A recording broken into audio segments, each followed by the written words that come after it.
Caledonian elixir.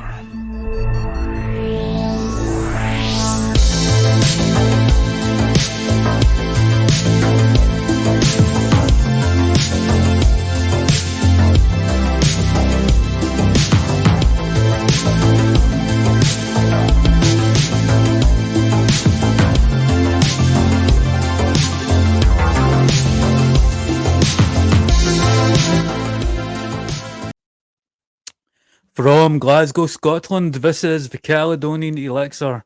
I'm your host, Vincent. If you want to support us, don't forget to like, share, and subscribe. We are on YouTube, Twitter X, Rumble, Facebook, and also as a podcast on Spotify. So subscribe and follow, it helps us out. So I hope you're all well. I'm doing fine. It's another fresh autumn night in Scotland. And as it's October, it is spooky season. Halloween is near, people. And as it is that time of year, our culture focuses more on spirits, the paranormal, and I'm no exception to that. So, as this being a podcast that covers everything from politics to the paranormal, and always told with wit and true grit, um, I thought I'd bring you on a guest who is smart, educated, and knee deep in research about the paranormal. My guest tonight is Eve Lorgen. She's a paranormal researcher and hypnotherapist specializing in trauma, alien abduction, and MILABs. She's also the author of The Love Bite, Alien Interference in Human Relationships. So, without further ado, Eve Lorgen. Hi, Eve.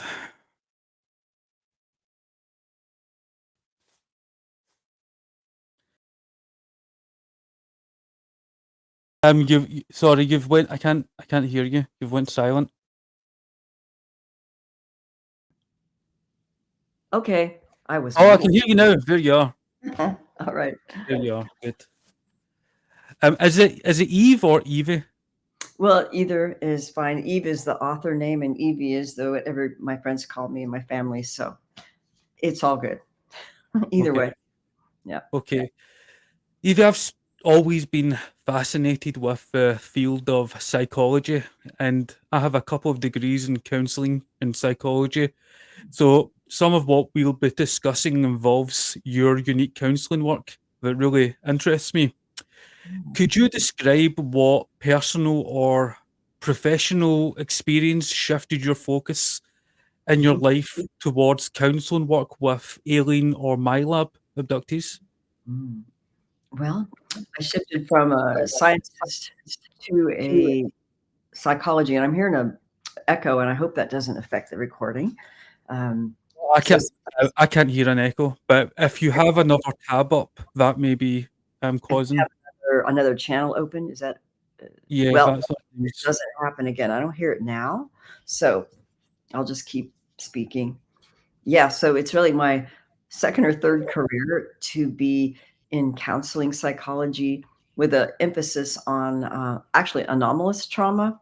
And I guess the reason why I was motivated is because I knew I had alien abduction experiences in my entire life, along with many family members. And we didn't really know what it was. Actually, we believed it was something else. And then I found out later through a lot of self-exploration and also reading alien abduction researcher material, like Bud Hopkins is one of the first ones I read about, and that Jacques Vallée, that the experiences I had weren't just dreams and they weren't these benevolent beings. It was like classic alien abduction, along with the MILAB stuff. So the MILAB material didn't really come out probably fully until the 90s, when we started becoming aware that this was not just an alien or an ET phenomenon of some kind of contact or visitation. It involved humans and apparent aliens in a number of weird kinds of experiences. So that's actually what motivated me to learn more about that, because I knew I had experiences.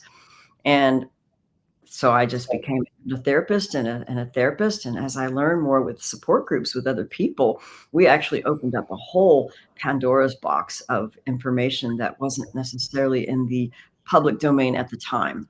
And so that really opened up a whole can of worms, really. And I feel graced and blessed to have learned personally from the late Barbara Bartholic, who worked closely with Dr. Carla Turner, who's also passed on now, Mm. with respect to alien abductions and MILABs and the reptilian influence and what would happen behind. Barbara Bartholic was really good with getting to the screen memories behind an abduction experience. And so many people had screen memories or maybe no memories and were compelled to do things kind of associated a lot with the new age and channeling and healing and many different kinds of things.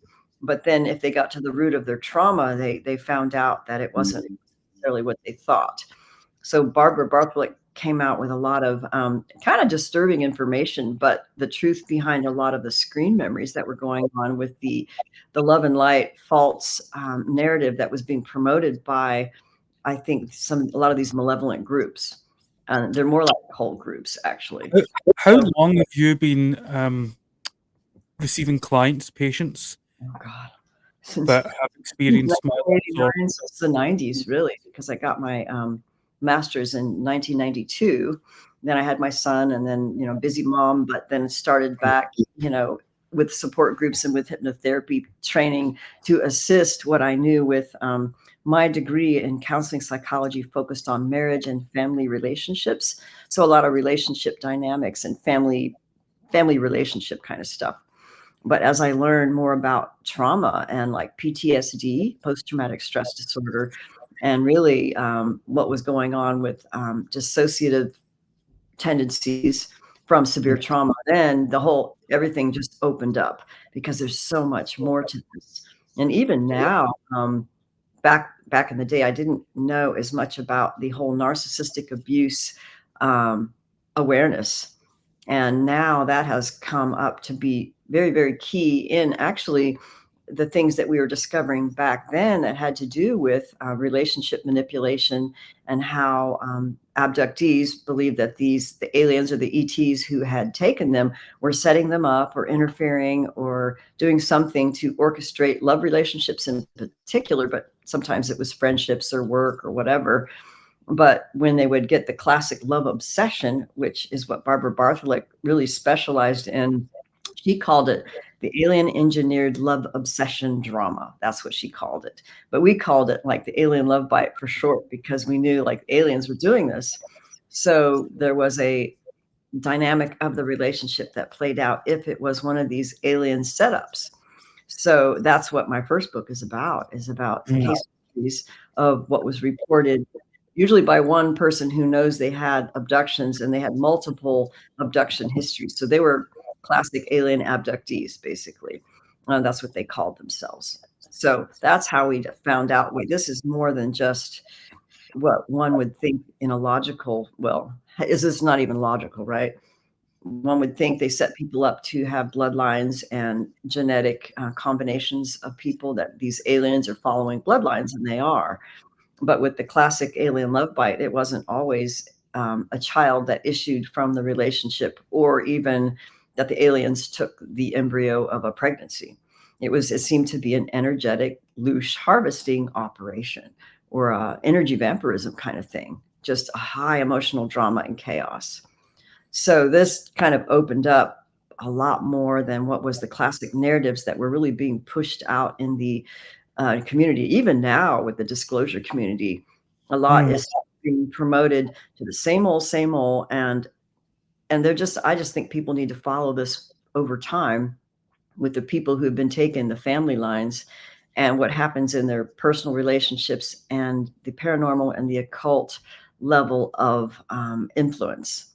So I'll stop now because I know that's a lot to kind of start off with. So if you have anything, just Yeah. I mean, another. there is a lot of evidence and anecdotal accounts of stealthy abductions that involve our own military and intelligence agencies. And if Yeah, you're watching and thinking that couldn't happen, well, because of ethical and legal ramifications, well, I would direct you to the US Congressional Church Committee documents regarding MK Ultra that came out in the 70s. that revealed that our own intelligence agencies were involved in narco hypnosis implants, psychic driving techniques, Yes. um, used against unconsenting, unwilling adults and children. Hmm. So this is a very real practice, and I'm sure it's still been, it's still going on today. Um, so, what describe what is the MILAB phenomenon, and what sets it apart from traditional or normal abductions that you hear about involving non-human intelligences? Yeah, well, the classic alien abductions tended to be people who only had contact with a certain type of alleged, I'm going to say alleged extraterrestrial that took the form of the alien grays were the most popular. And they might have been taken, on a road trip somewhere where they had missing time and then some medical evaluation and come back with implants or some weird medical issue or flashback dreams of what happened on the craft.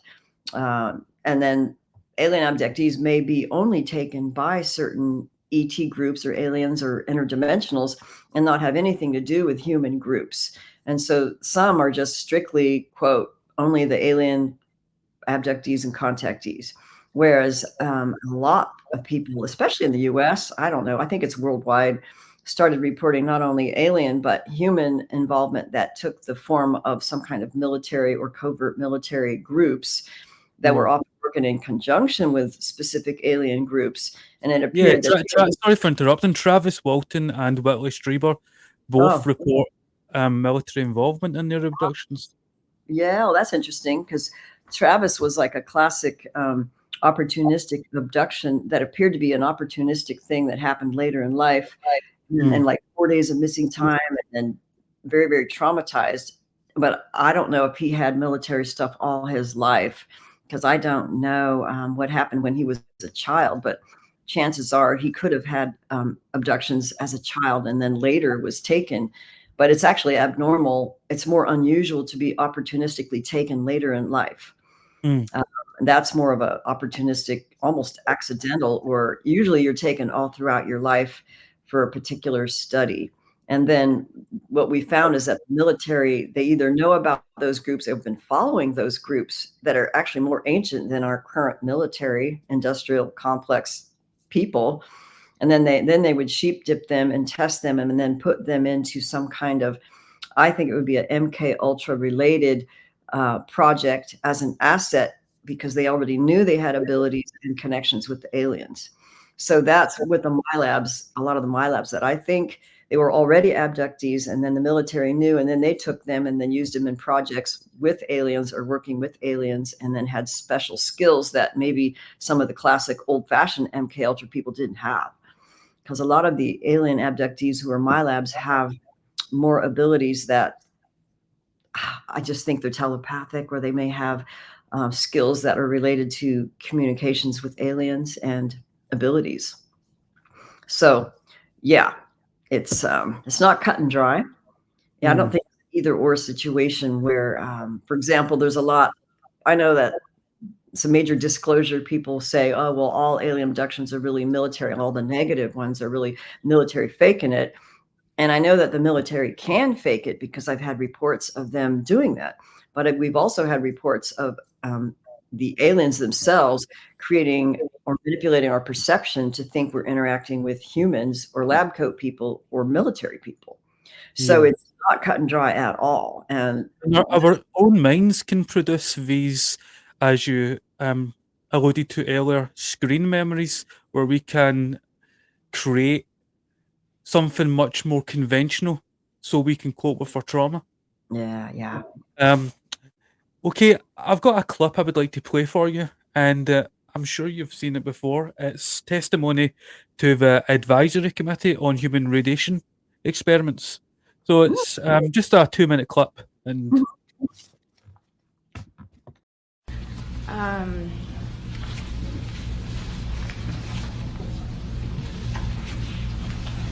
I'm Christy Nicola, born July of 1962, rendering me 32 years of age. I was a subject in radiation as well as mind control and drug experiments performed by a man I knew as Dr. Green. My parents were divorced around 1966, and Donald Richard Ebner, my natural father, was involved with Dr. Green in the experiments. I was a subject from 1966 to 1976. Dr. Green performed radiation experiments on me in 1970, focusing on my neck, throat, and chest, 1972 focusing on my chest and my uterus in 1975. Each time I became dizzy, nauseous, and threw up. All these experiments were performed on me in conjunction with mind control techniques and drugs in Tucson, Arizona. Dr. Green was using me mostly as a mind control subject from 1966 to 1973. His objective was to gain control of my mind and train me to be a spy assassin. Again, that was testimony to the Advisory Committee on Human Radiation Experiments.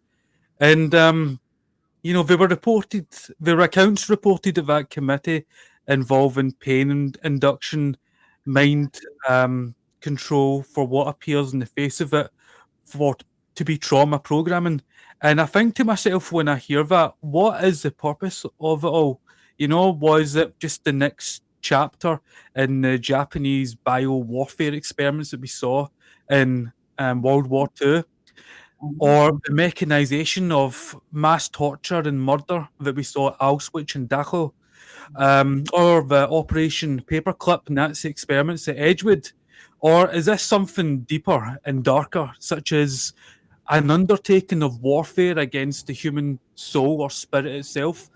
These are just some of the thoughts that go through my mind when I hear that, trying to ascertain what is the role on doing that to a young woman, that has no involvement in anything sinister. Well, that's a good question. And I would think that most people who were in MK Ultra as children had parents that gave them over or signed contracts to give them over to the organizations using them.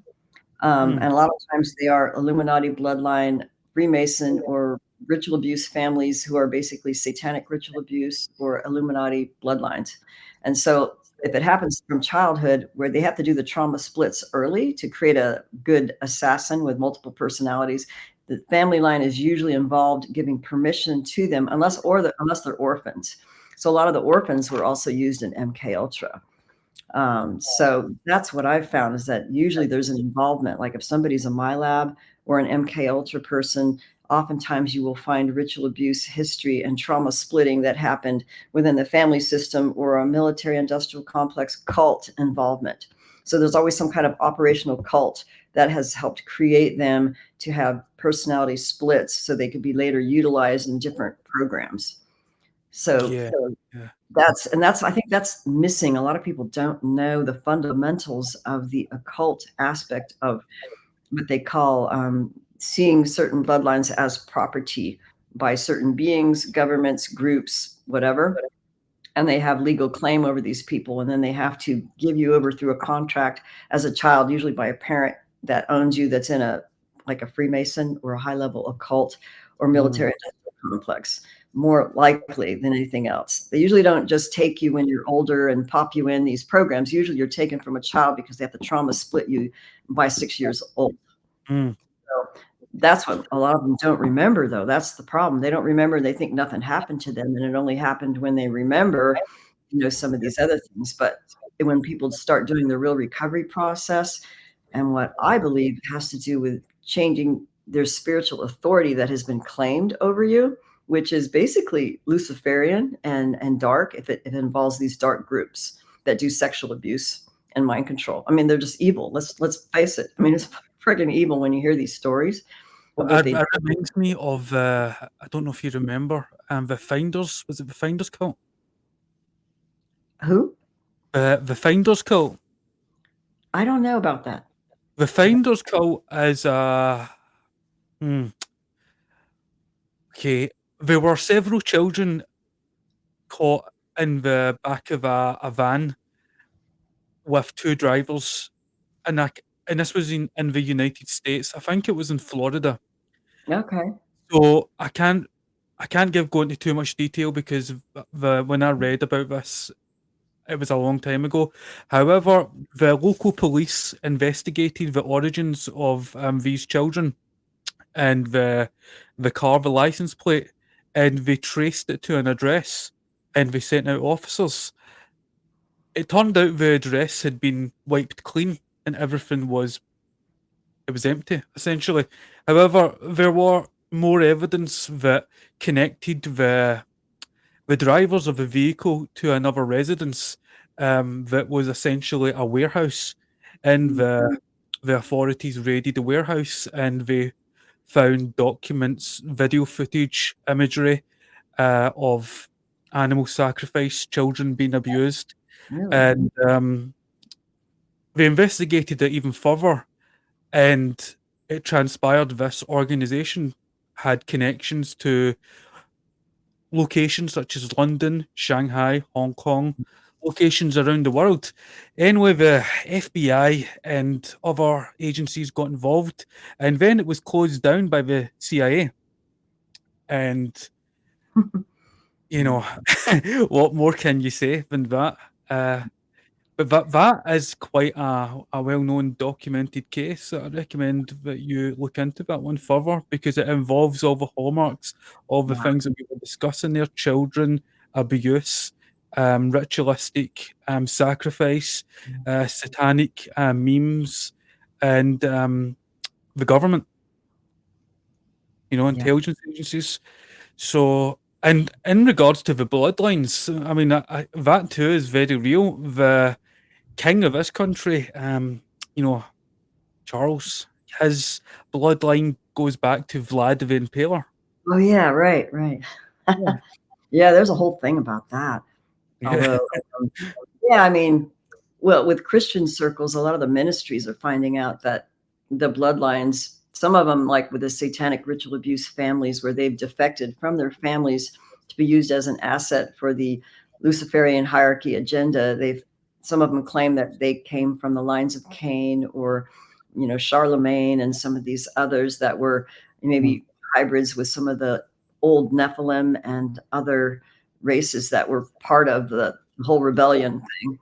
So a lot of them are ancestral connections that have laid claim. And so if you undo the oath, the blood covenant oath of being in that bloodline through Christ, through Jesus Christ, you can undo the claim over you and how they keep accessing you. So that's the whole thing for me now, is going into how do we undo these claims on us so that we can't be used or experimented on or abused in these ways, especially by these darker, malevolent beings who are doing really unusual things and taking you in and out of time and, using you as an asset in all these different like parallel world lifetime. I mean, it's weird now, some of these super soldier stories, but it does go back to some form of early ritual abuse trauma where a parent was involved or they gave over their children somehow. Yeah.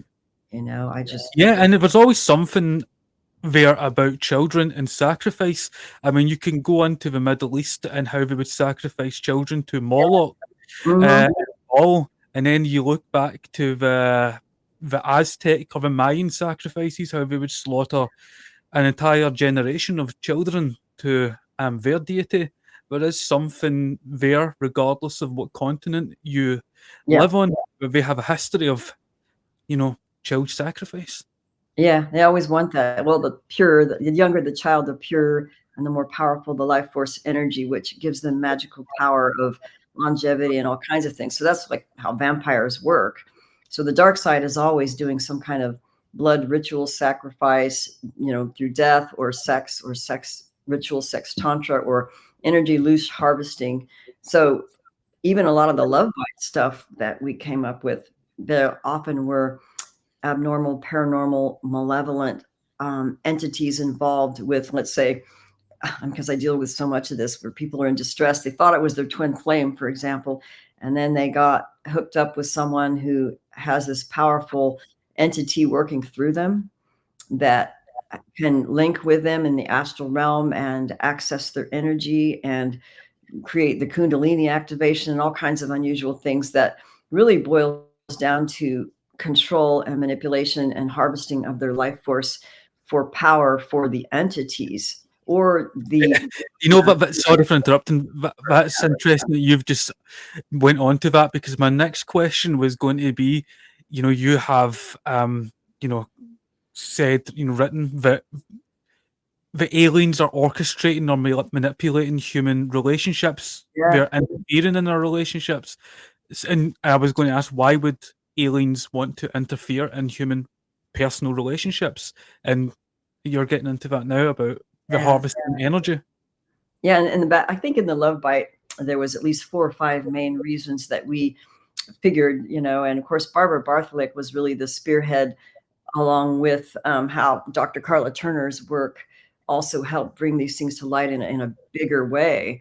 But I know Barbara thought this was not only emotional harvesting of the energy itself, which is life force, sexual energy, emotional energy. It has power to it that basically the reptilians and these other beings they feed on, they need that chaos and drama. And then the other reason would be if they wanted to put 2 bloodlines together for a genetic product that would be tweaked here and there and augmented or hybridized, that might be another reason. And then if they're MILABs, they would maybe orchestrate 2 people who had a bond such that their tantric connection with one another, they would think they're soulmates, or they would actually have alter personalities that would work together once they were accessed as a pair doing a mission together. So when they did these missions together, it would involve tantric sexual union so that they would have telepathic and supernatural powers to be super spies or whatever the skill was needed. So tantric sexual union would be one of the reasons why they would put 2 people together, because they were already assets in a program. So that was another reason. Have you encountered this often with clients or patients who have told you that they felt that their relationship is being manipulated by non-human intelligence? Big time. Is that common? Is that common? Yeah, really common. Although when I first learned about it, it was kind of funny, and I almost think it was something that was set up, because we always feel like it's set up because it's unusual when it happens. If you have never had a love bite before, or where it's this dramatic love obsession that may start rather suddenly through meeting someone for the first time, or you get this deja vu, you feel like you've known them before. You may have flashbacks of like being together, maybe as children or younger, like in another environment, and then have telepathic ability, intuitive. You know how they're feeling, you know what they're doing. You could see through their eyes, you could feel their energy. You could I've had all of that before. Just like, what the hell's going on? And then oftentimes it will happen in conjunction with alien abduction events and evidence or anecdotal evidence that they're being involved during this drama. So the aliens take you before, and then you might have this love obsession after they kind of bonded you and did something in the abduction, which is all explained in my book, by the way. And then during the drama of the love obsession, which there's a lot of yearning, there may be obsession on one side but not the other, or they may both have a strong connection, but one is more than the other, and then they switch the other one off and then leave the other one pining away in unrequited love. Or they'll set you up with a narcissist or a hosted, really manipulated person who just messes with you so much that it just turns you into a complete and utter wreck. It actually could kill you. So they love bomb you initially and then walk away or create some distance in order to elicit a strong emotional pull. But can you walk me through how you get this example of someone who's a narcissist who may be manipulating their partner to that there's a extraterrestrial involvement there? How do you reach that? Like, there's so many. Well, there could be people who they're already married to a partner, and maybe they're both abductees, or one of them is, and then they think they're having a good marital relationship, no problems, and then they're set up in an abduction, like one of them set up with another partner that they might remember in a dream. They remember having strong feelings for them, and they see the image in their mind. And then they meet that person at a conference, or they see them online, and then they have this instant attraction and memories start coming back of being bonded together. and these other dreamlike memories that are types of abductions, but you remember them as dreams. And then the love obsession may last as long as they're reconnecting and rekindling that bond that's really already there, but then it's like it's post-hypnotically set up to activate when they meet later as adults. And it sets off this drama where maybe both of them are married to other partners, and then they're kind of having this little rendezvous, and they're having a hard time whether or not they should have an affair kind of thing. And then one of them may decide that they want to pursue the relationship, and one of them switches off and just does a 180 on the other one, and then leaves them pining away in unrequited love. And it's classic because it oftentimes happens after an abduction, but what we've come to know is that they can easily manipulate the feelings and the people involved, unless the person does a lot of trauma recovery, and they do self-discovery, trauma recovery, and they work on their stuff and their spiritual life. Then they're not as easily manipulated because they have become conscious of what they're trying to do. So they're not able, so they don't bite back. So I work with people over where maybe they got caught up in one or two love bites, but then by the time they tried to set them up again for the third, fourth, fifth, whatever, they just didn't bite back, and they weren't able to be manipulated, but they knew how others were easily being manipulated. So it's really amazing how it works. Have you experienced that personally? Absolutely. To write the book, and I'll go back to why we started this research. I was already a researcher doing abductee support groups back in the 90s, and even in the late 80s, and after I got my degree. And I was just learning about the abduction phenomena, and had seen Carla Turner on her last visit to San Diego way back in the day. And what she said in her experiences that related to MILABs and underground bases and reptilians and the love bites and the Ted Rice case and Dr. Helmut Lammer's work with MILABs. This supported with many people in my group, including myself and James Bartley and others, who were having memories of not only like this classic alien abduction histories, but this military involvement, and remembering underground base stuff, and remembering seeing others where we would have joint memories of each other in these group abductions. And then they would try to match us up with each other, but then we knew what they were doing. But what happened to me is I actually was set up with someone who I didn't know until after I met them. Then I would have the deja vu memories of having known them before. And then it set off this really profound love obsession, which it's really a combination of your own psychology and what they did to you before that sets you up and pre-programmed you, even as children, that I found out that this happened long before. And it's a lot like what the Linda Cortiel case with Bud Hopkins, where she was actually bonded as a child and as a teenager, and then she later met the guy as an adult, and then it brought up this love connection. So they actually pre-bond you, and that's why it's so strong when you meet them, and it's very settling. But I believe one of the dynamics of the love obsession, if they're using this as either they try to do it to deflect you from your recovery process of finding the truth of your experiences, especially if it is not within the narrative what they're proposing out there, right? Then they set you up with someone to throw you off and to handle you in this life of like total chaos and misery and love obsession. Sometimes it ends up in divorce, and it just messes your whole family up.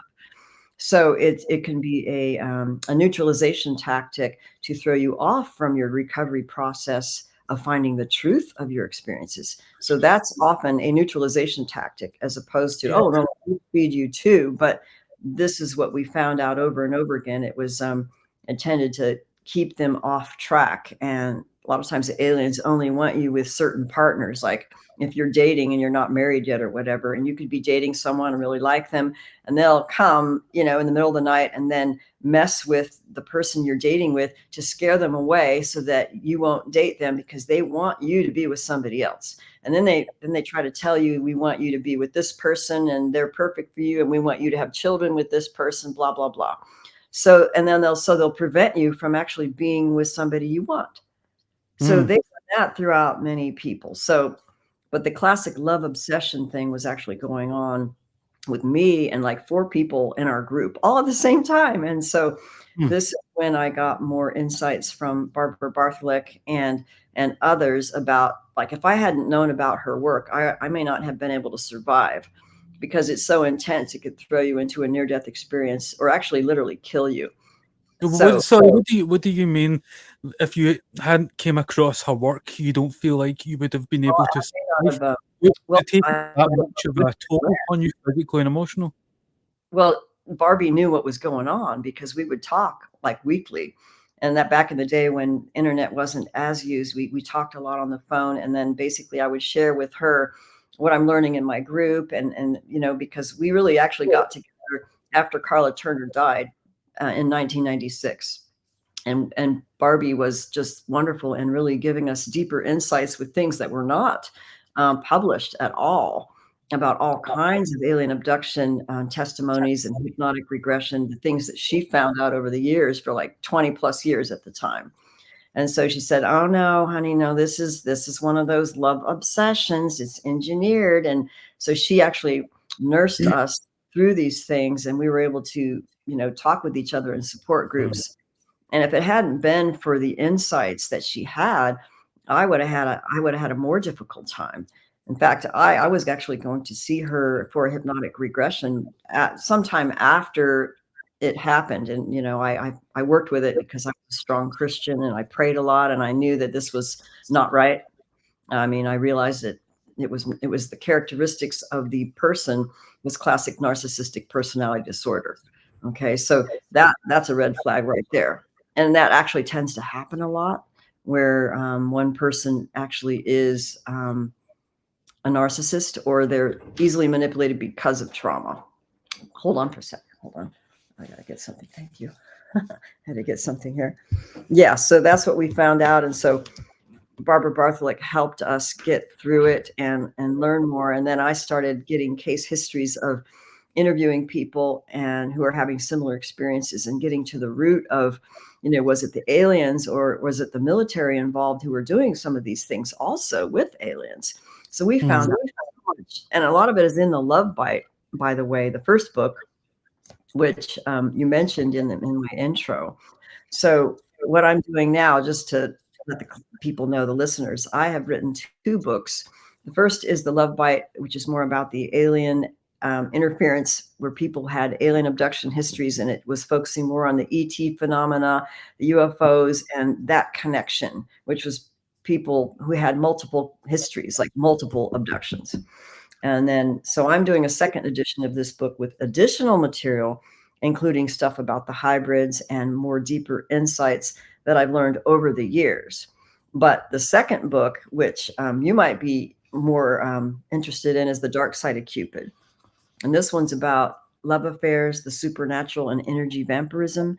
So it involves a lot of this whole vampire-y kind of thing, and the more the paranormal stuff and the false twin flame stuff, where it may involve people who believe they have had alien interference or alien abductions, and who recognize certain types of entities. And it may involve people who never had those histories, but they're recognizing an interdimensional being of a certain quality or appearance that is consistently interacting as a third-party entity in the relationship, or with one party, like hosting someone, for example. So I'm doing a second edition of The Dark Side of Cupid. It's already out in English. It's going to be out in Italian also, in like a month or 2. So there's so much more that we've learned, simply because most of my clients now are people who've had complex trauma, where they realize they have this narcissistic abuse, love bite, false twin flame. There must be some interference going on. So most of my clients now aren't classic just alien abductions wanting a hypnotic regression. This involves more deeper dynamics within their relationship world and their dream world, and the paranormal influence in their life, and a lot of the other things that weren't really talked about in the old days, that are actually relevant to this entire phenomena, that go back to, who are these beings, and how are they really interacting with us to manipulate our perception to be what it's supposed to be. I just feel like trauma bonding, codependency, especially involving abuse and drug addiction, it's so prevalent. But the idea that this can involve something supernatural, trauma bonding, is a new idea to me, and I just found it very interesting. And I'm sure a lot of individuals who come across your content also will. But you said earlier that you're a Christian, and I'll have there's a friend of mine who will be watching this, and she's a very devout Christian herself, and she feels that the only way to stop an abduction experience is to recite or to call out Jesus's the name of Jesus or something like that, something to do with Christianity. Do you have you any experience with that? Do you think that too? Because I know she'll be watching this and she'll be thinking that. And well, I believe, like in my personal experience, the power of Jesus Christ was absolute in terms of the highest and deepest level of power, realization, and spiritual truth on so many levels. And yet, as an abductee or somebody who had experiences all my childhood and even a lot of my adulthood, even after I became baptized as a Christian, I learned that a lot of the involvement in order to truly be protected with this true spiritual power, we must heal and work to heal complex trauma, especially dissociation, and then learning about how to reconnect parts of ourselves that were traumatized and compartmentalized, actually deliberately, even by the aliens or humans, depending on your project you're in, and then undoing the ancestral oaths, covenants, bonds that have laid claim over you that gave them permission. So there's a greater complexity of how and why do these beings lay claim and access us. And sometimes calling on the name of Jesus works, sometimes it doesn't for many people.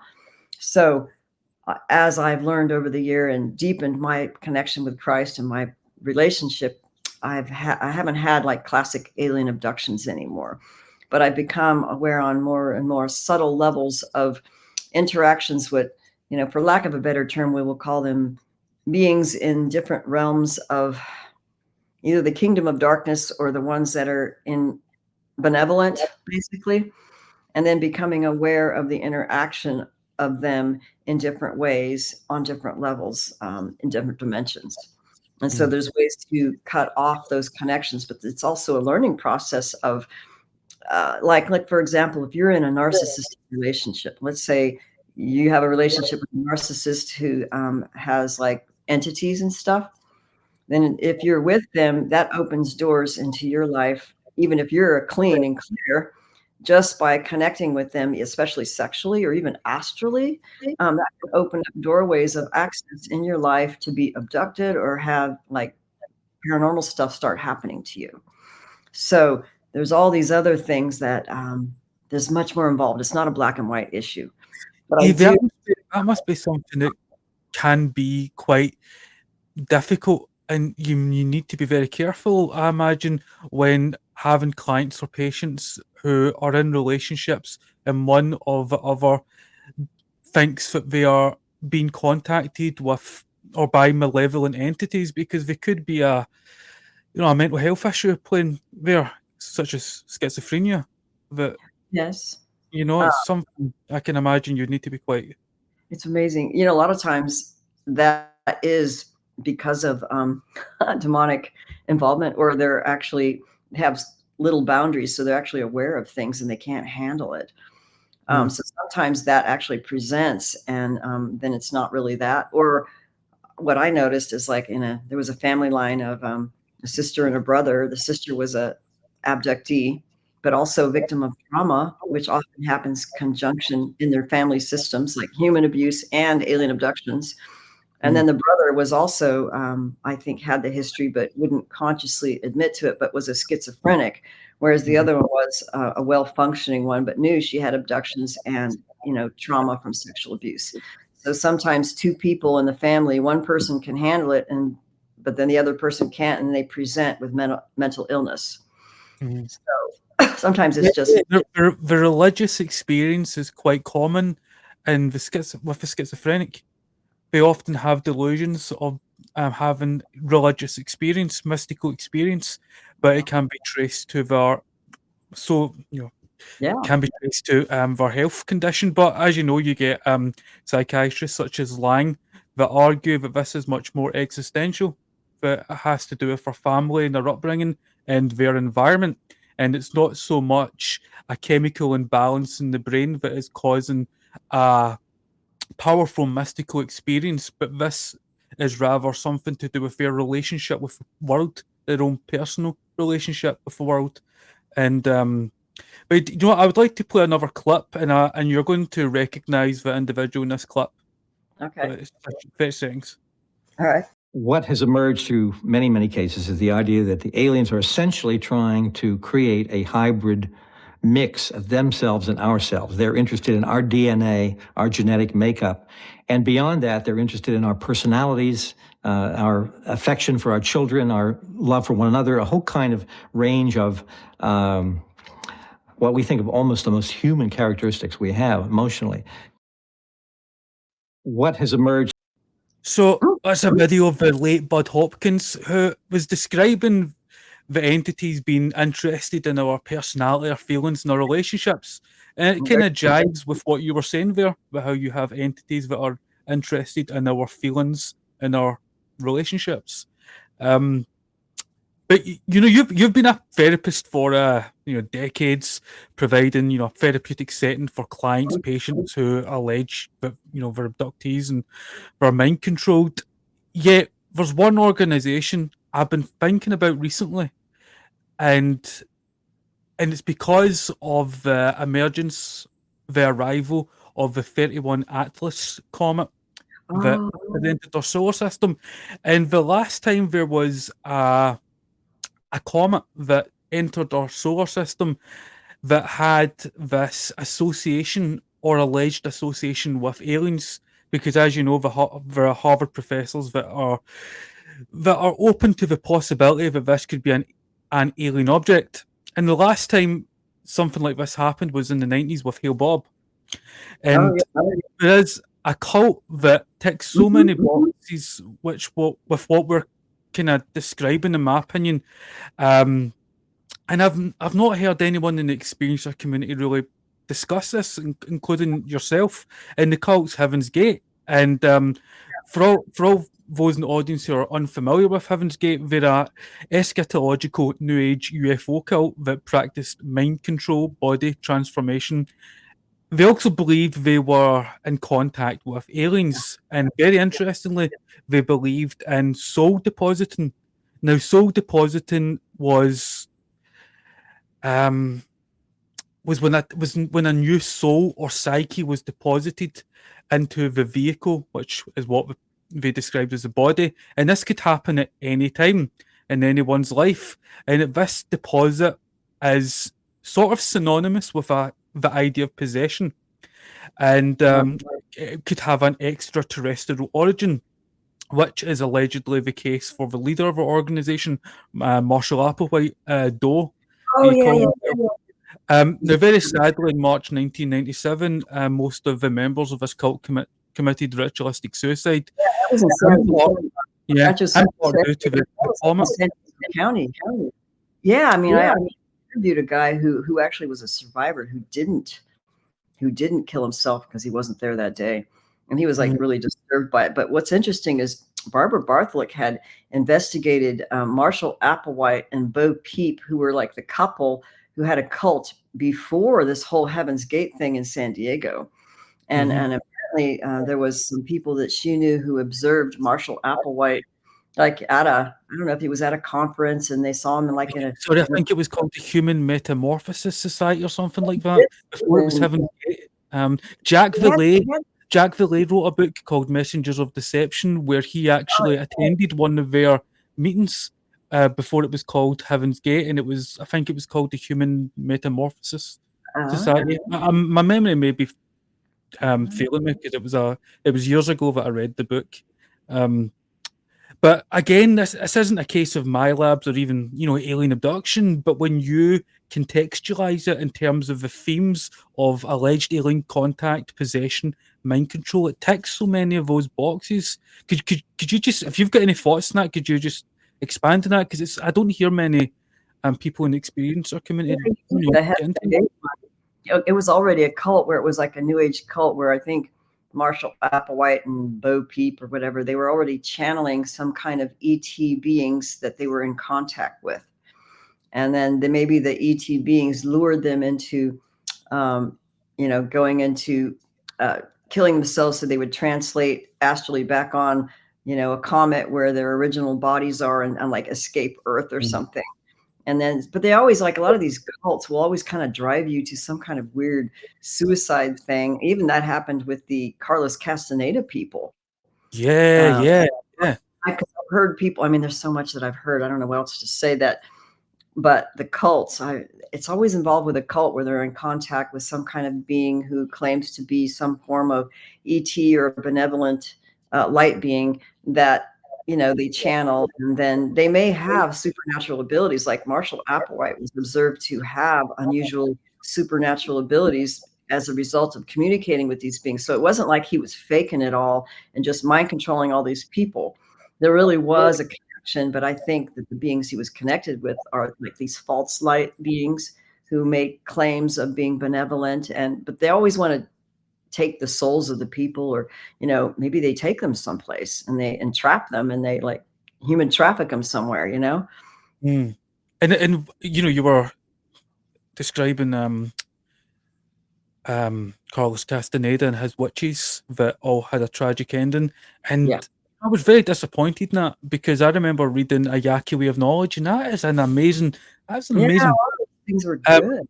and to find out this guy was the whole character, the persona of Don Juan, he just invented. I think it's very interesting, because a lot of those shamanic things are true. Like when they talk about the fires and how they would eat the energy body of people, and that's like how it works in this like reality, which I think is true. But I remember speaking with people who were, I can't mention the names, let's say high-level practitioners of certain forms of martial arts and healing, where ex-clients who were practitioners of the whole Don Juan Carlos Castaneda thing, where they were doing practices of going into these inorganic realms and being pulled into these astral worlds and stuff, they would actually get stuck there, and they would have to be rescued out by certain people who had other abilities to rescue them out of how they were actually led and entrapped into these other realms by like these vampiristic beings. So it was like this big trap. So this whole thing was created maybe by these beings who sound good and are saying these things, and then they start luring you into these practices that actually entrap your soul into these realms, and then you can't get out, or you're being loose fed. So it's really strange. I think the original book, A Yaqui Way of Knowledge, it allegedly explored Carlos Castaneda's personal experience with mescaline and peyote and stuff like that. And that's a real thing. You can get into these incredible altered states and experience the essence of the chemical or the plant that you're using. And as you know, there are many Indians and groups that do that to this day. But when he moved on to his books much later, I'm trying to recall them. I mean, I've read about half a dozen of them, and I can't seem to remember any of them apart from the original. But Journey to Ixtlan was another good one. But he appeared to have made a massive leap from exploring the properties of plants under the guidance of a Yaqui Indian to having these supernatural powers where he could leap 50 foot into the air and enter into other dimensions. This is Carlos Castaneda I'm describing, and I just feel that reading when I got into his third or fourth book, I sort of had the feeling that he was a charlatan because there was that massive difference from the original manuscript, the original book of A Yaqui Way of Knowledge to like Journey to Ixtlan. It became so different, and but how it ended was quite tragic. Didn't he have a condition, a terminal health condition? And I don't know. All I know is that this Blue Scout character in one of the books was a young woman who was, I think she was a trauma person, and that he just focused on this Blue Scout person of having, all this innate knowledge or ability to lead these people out in the desert and do something that is just to their deaths. But the woman sounded like a classic manipulated MK Ultra abductee or MILAB. So, a lot of the early people who didn't know, like they didn't know there was a connection between ritual abuse, trauma splitting, MILABs, and alien abductions their program would be, they're an alien contactee, they're an ET contactee with all these abilities, and they would just do all these new age practices, but that was part of the program. And then underneath was like all this trauma of like, oh, MK Ultra or like trauma splitting, and these beings really weren't as benevolent as what they're believing. And then how come they're believing these other things that pull them away from the truth of the trauma, just like what Ted Rice discovered in his experiences with being a healer. Sorry for interrupting. Another perfect case of DID, distant identity disorder, or multiple personality disorder, again, is Marshall Applewhite. His name was Marshall Applewhite, and then he subsequently went around the rest of his life calling himself Doe. And he believed that Doe was a soul deposit, was a new psyche that was deposited from the higher level, the evolutionary level above human. In fact, here is Doe describing himself. We're going to talk to you about the most urgent thing that is on our mind, and what we suspect is the most urgent thing on the minds of those who will connect with us. We'll title this tape Planet Earth About to be Recycled. Your only chance to evacuate is to leave with us. Planet Earth about to be recycled. Your only chance to survive or evacuate is to leave with us. Now you keep saying us. Who do you think you are? Well, I, in all honesty, must acknowledge my father. My father is not a human father. My father is a member of the evolutionary level above human. So that is Marshall Applewhite, and that is shortly before they all committed, Heaven's Gate committed ritualistic suicide in Santa Fe. Rancho Santa Fe, yeah. Oh, God. When you look at his eyes, and they look like classic dissociation not present, and there's like a possession.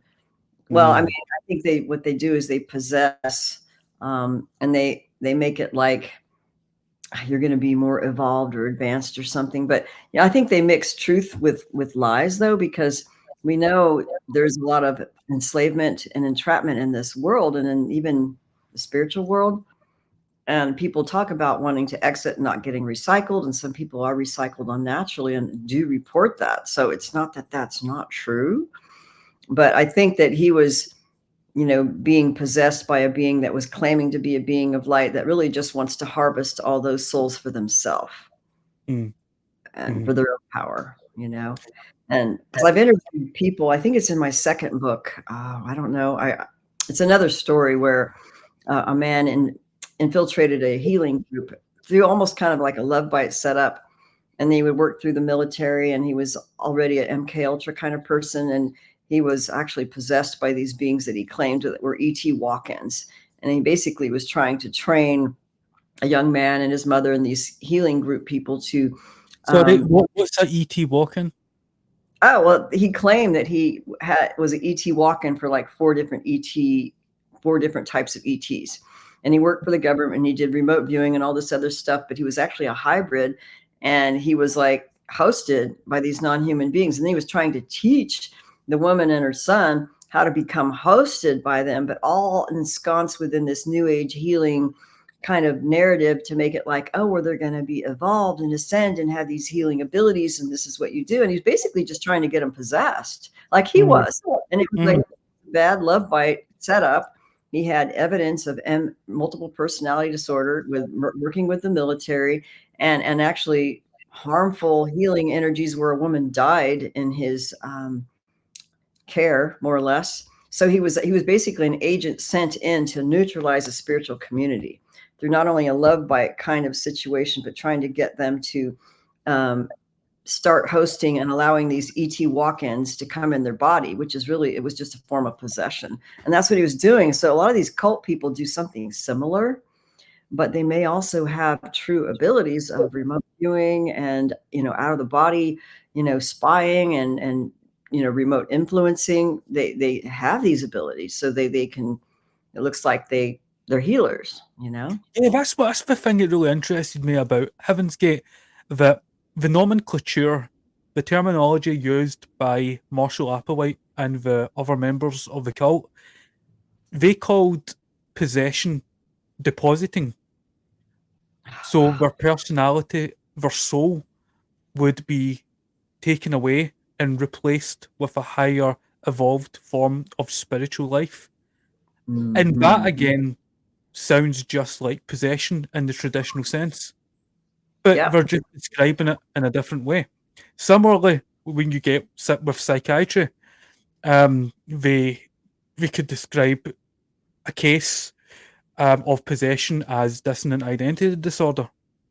They wouldn't call it possession. They would say the person is either suffering from a severe case of dementia or multiple personality disorder, and well, they could have alters that take on different personas and acts, and sometimes alter personalities can be linked in with certain entities and have abilities, and they do this in ritual abuse families and some of the super soul things, and that might be why they have abilities. But some of them really are hosted, or some people who think they're walk-ins, I think some of them were actually trauma survivors, well, not survivors, who had some kind of experience like an NDE where they came back as a walk-in, but they're still promoting an agenda, which might be some of the original programming of what caused this severe trauma earlier in their life. So part of their programming is to become this personality after a certain event and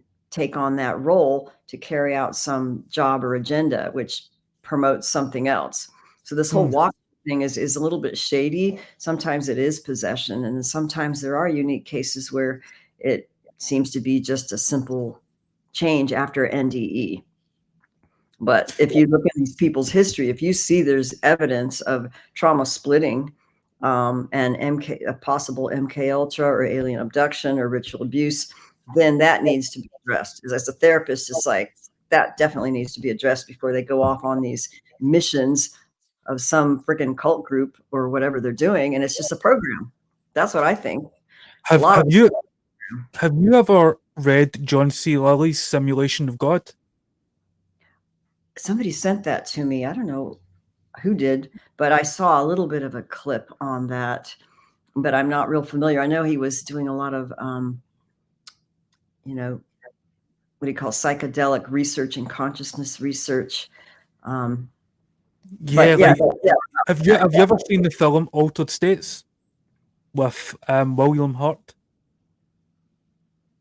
But have you the film Altered States? Oh gosh, that old movie. That was like really old. That is based on John C. Lilly.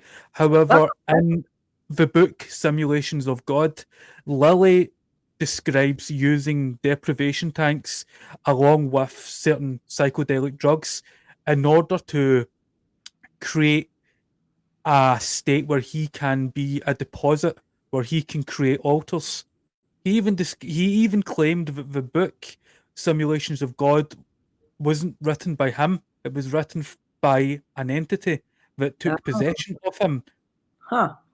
And again, he would use deprivation tanks. He would use lots of different psychedelic drugs, and he would describe it as bioprogramming.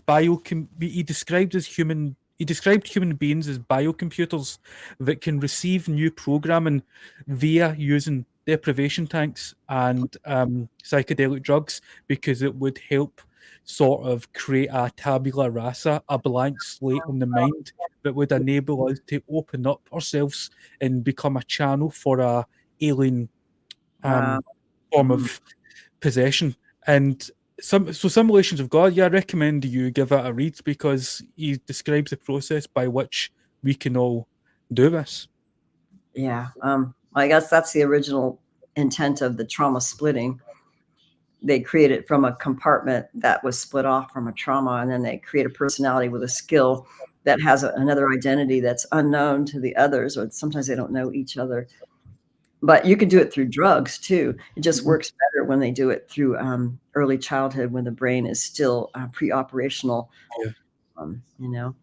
I'd like to transition this, ask one more question, but transition it to something completely different, because in other podcasts I've heard you discuss Gnostic ideas like the demiurge, the counterfeit spirit, and even AI, artificial intelligence, manipulating human evolution. And this reminded me of Rocco's basilisk. Have you ever heard of Rocco's basilisk? No, but I never heard of basilisk. But what's this? Is this a monument or something? Right. Rocco's basilisk is a thought experiment. It's a thought experiment that originated online in 2010. And the premise of the thought experiment is that a super intelligent AI, artificial intelligence, will be created in the future, and that this super intelligent AI is retroactively guiding, manipulating humanity in our own time. In fact, not just in our own time, but all through history, in order to engender the creation of itself. And that it can not only retroactively guide humanity, but it is punishing humanity and rewarding humanity. So, on a personal level, we are being interfered with by the AI in the future. And if we make the wrong decisions that will act against its own creation, we are being punished. And if we make, good decisions, we are being rewarded. Does that kind of sync up with your idea of a demiurge or a counterfeit spirit?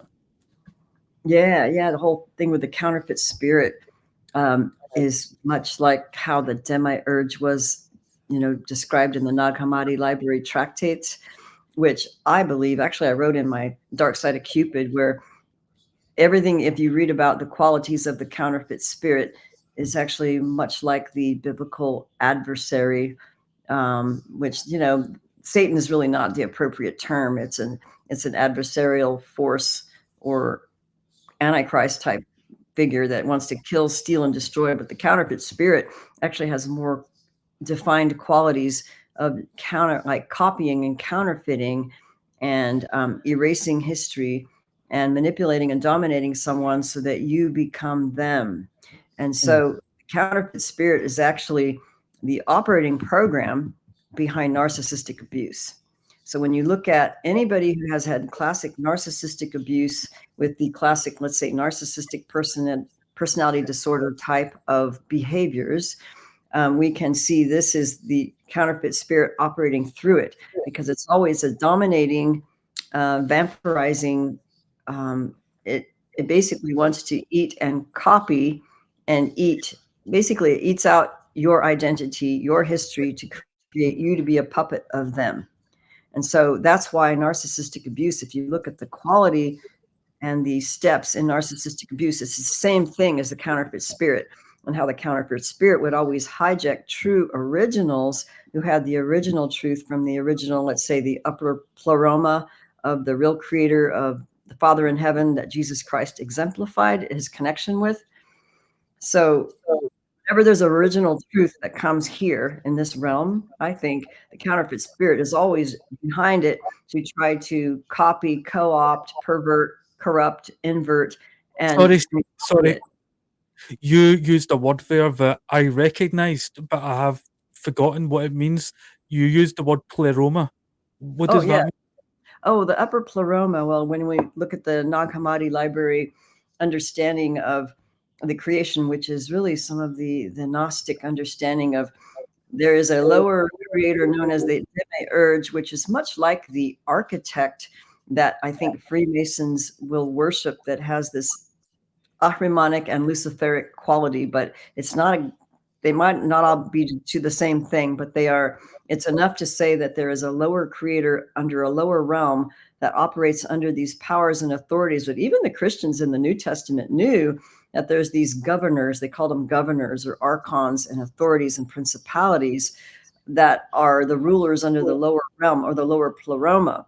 But once you get above the lower pleroma to the upper pleroma, which is really the real place that actually we came from in our eternal spirit, but we incarnate down here in the lower pleroma, which is why it's so controlled and manipulated by all this counterfeit spirit crap.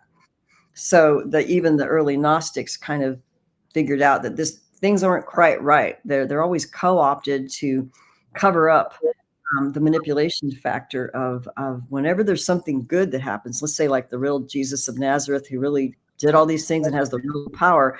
The church comes in, really, really soon after he resurrected or whatever, to co-opt the entire religion, so that now it's like a Draco-infested freaking Roman Catholicism Vatican controlled by Dracos.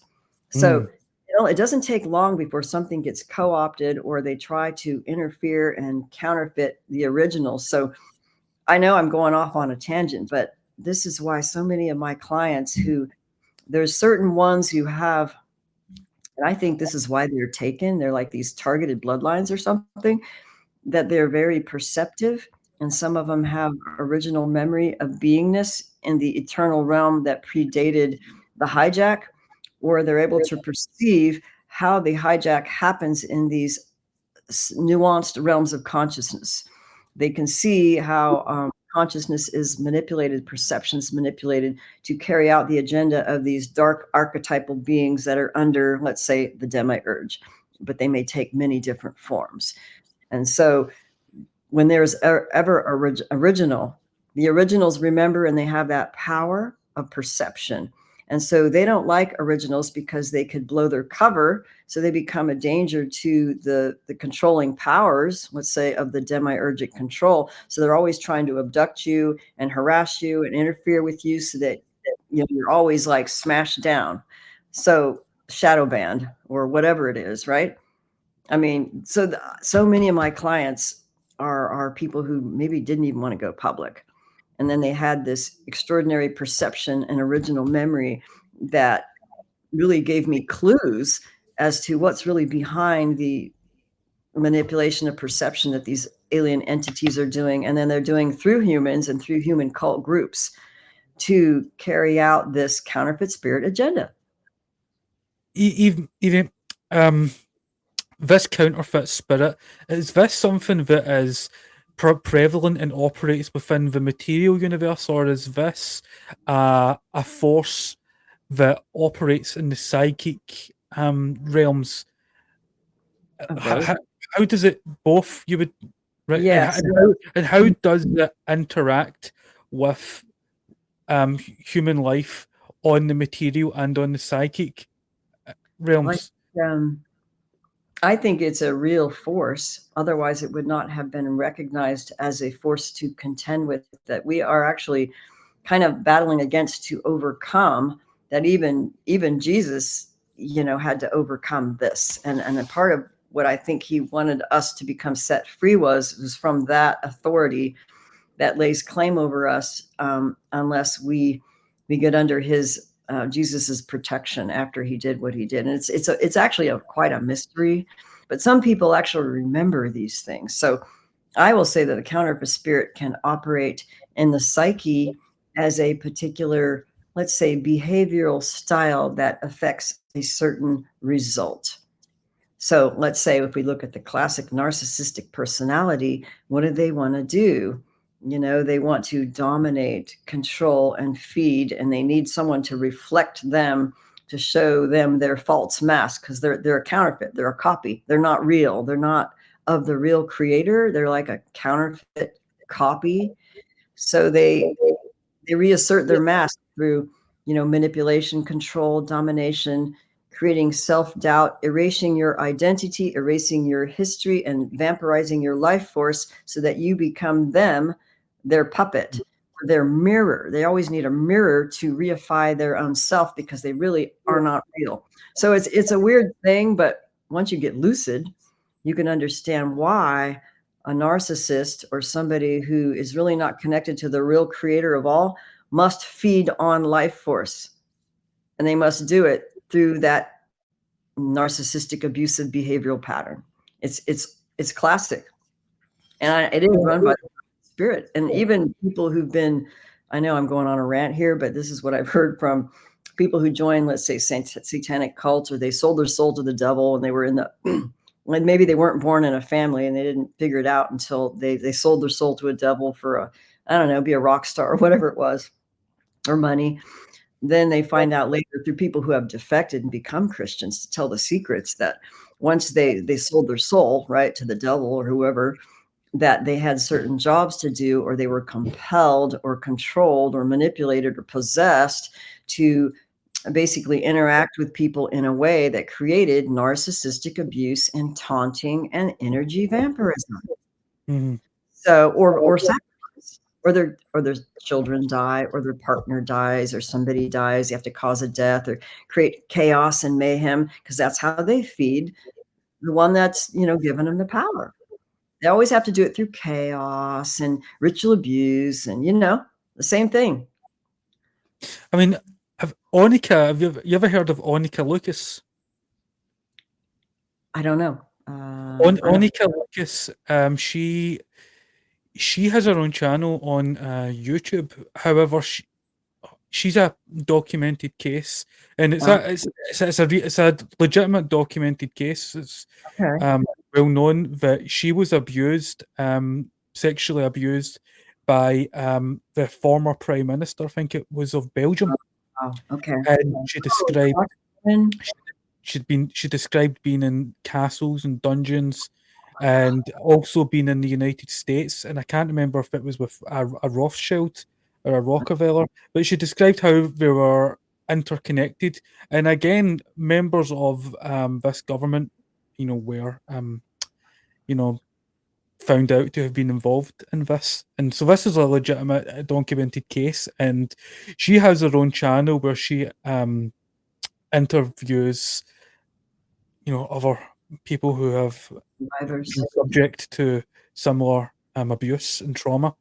And many of them describe again that it being done for the purpose of dissonant identity disorder, to create alters for them to be brought up and used for a specific purpose and role.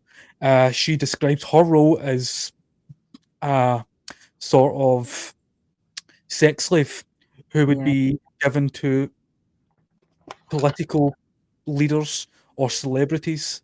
And through doing that, she would be able to provide information to her handlers about the celebrities and the politicians that she was being abused by.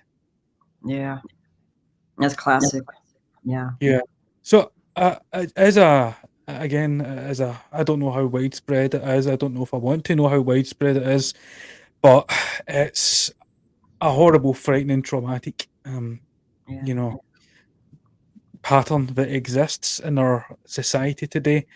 And when we're describing these concepts such as a counterfeit spirit and malevolent spirits, malevolent humans that mirror these spirits, it just interests me, the relationship there.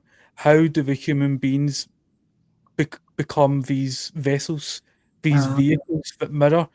And when we have technologies such as the internet now that have created an interconnectivity and enables human beings to download information that can be abusive, hypnotic files that can have frequencies in it that can change your brainwave resonance into a very negative, harmful state. And it's prevalent, it's everywhere, and when you turn on your laptop, when you turn on your smartphone, we all have one. We're all harming programming, computer and a phone. Now they have so many more refined ways of being able to, program and control and dominate and manipulate perception. And I think cell phones, for sure. But it's based on ancient ancient ways that they knew from the early families, like for thousands of years. They have done this since, God knows, the early Canaanites or whoever were the families of the hybrids of the Nephilim and Watchers who did the false god blood worship. Then they would do the trauma-based mind control in their families to create assets who would carry out the agendas. And trauma was the best way to do it. Mhm. And so they just streamlined it now. Yeah, and I mean, I did an episode not that long ago on, well, it wasn't specifically on ancient Canaanite culture, but it involved that and how they worshipped the Elohim. And Wow. as you might know, in ancient Canaan, in Hebrew, El was the description, the term used for Saturn, and we see it in the name of Israel, Raphael, Michael, the archangels. It all ends in El, and that was the name they used to describe Saturn. The day the original Sabbath was on Saturday, and Yes. given the so there is just so many overlaps there, and it is very, very deep and very interesting. So, Evie, it was a pleasure having you on, and it was an interesting conversation. Before you go, is there anything you would like to promote or just tell the audience about, or how we can find you? Well, my book, The Dark Side of Cupid, second edition, is already out in hard copy and many different digital forms in English, and it will be out in Italian soon. And then the Love Bite is out. The original Love Bite is still out in Kindle, but I'm going to do a second edition hard copy and digital, hopefully by the end of the year. That'll have more material and deeper insights into, how I've really figured this, well, what I think this is for the past 30 years, to try to put a cap on this whole phenomena and what they're doing and how they're interacting with people, and, the benevolent versus the malevolent, and how to tell and how to regain our own power back, that kind of thing. So you could contact me through my website, evelorgen.com, has a message thing, and I have an Alien Love Bite Telegram group, and then I have a Reddit small Alien Love Bite group, and a little bit on Twitter, but I don't do a lot of social media, just interviews with different people. So email is probably the best way to contact me, or through my website. Okay, Evie, well, it was great having you on. It was a pleasure speaking to you. Thank you. Okay, catch you later. All right, bye. Bye. Okay, and just a point there. If you heard bangs in the background, that wasn't gunshot. Over here in Scotland, it is bonfire night, and there were fireworks going off intermittently throughout that episode, especially near the end. It was a little bit distracting. I'm not sure if you heard it, but if you did, it wasn't gunshot or anything. So thank you for tuning in. Next week we will be having Danielle Silverman on, Nigel Kerner's colleague, to discuss his literature. Nigel Kerner, not long ago, passed away, and he wrote many great books on aliens, the Greys, and the abduction experience. And if you enjoyed, you can donate at Caledonian Elixir / buy me a coffee or PayPal. There are links available. So thank you for tuning in. And there is much more content there on the subject of aliens if you want to check it out.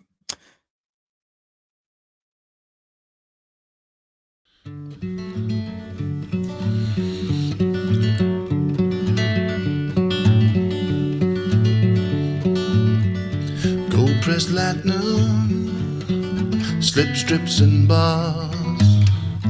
If you ever find some, you can lose it in quarks. Get a Ractogino, spin the double wheel. Hold her a black hole, just depends how you feel. Yeah, it just depends how you feel. Gold-pressed platinum, you know it's a gas. Mom vomits it up into a tiny little glass. liquid platinum, more you amass. Better than bronze, cobalt, silver, nickel, or brass. Silver, nickel, or brass.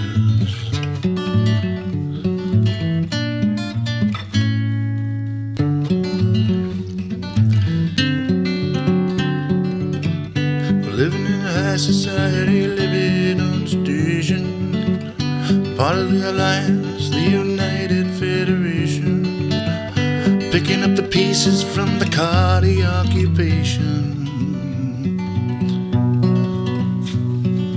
You could be a Klingon with a genetic mutation,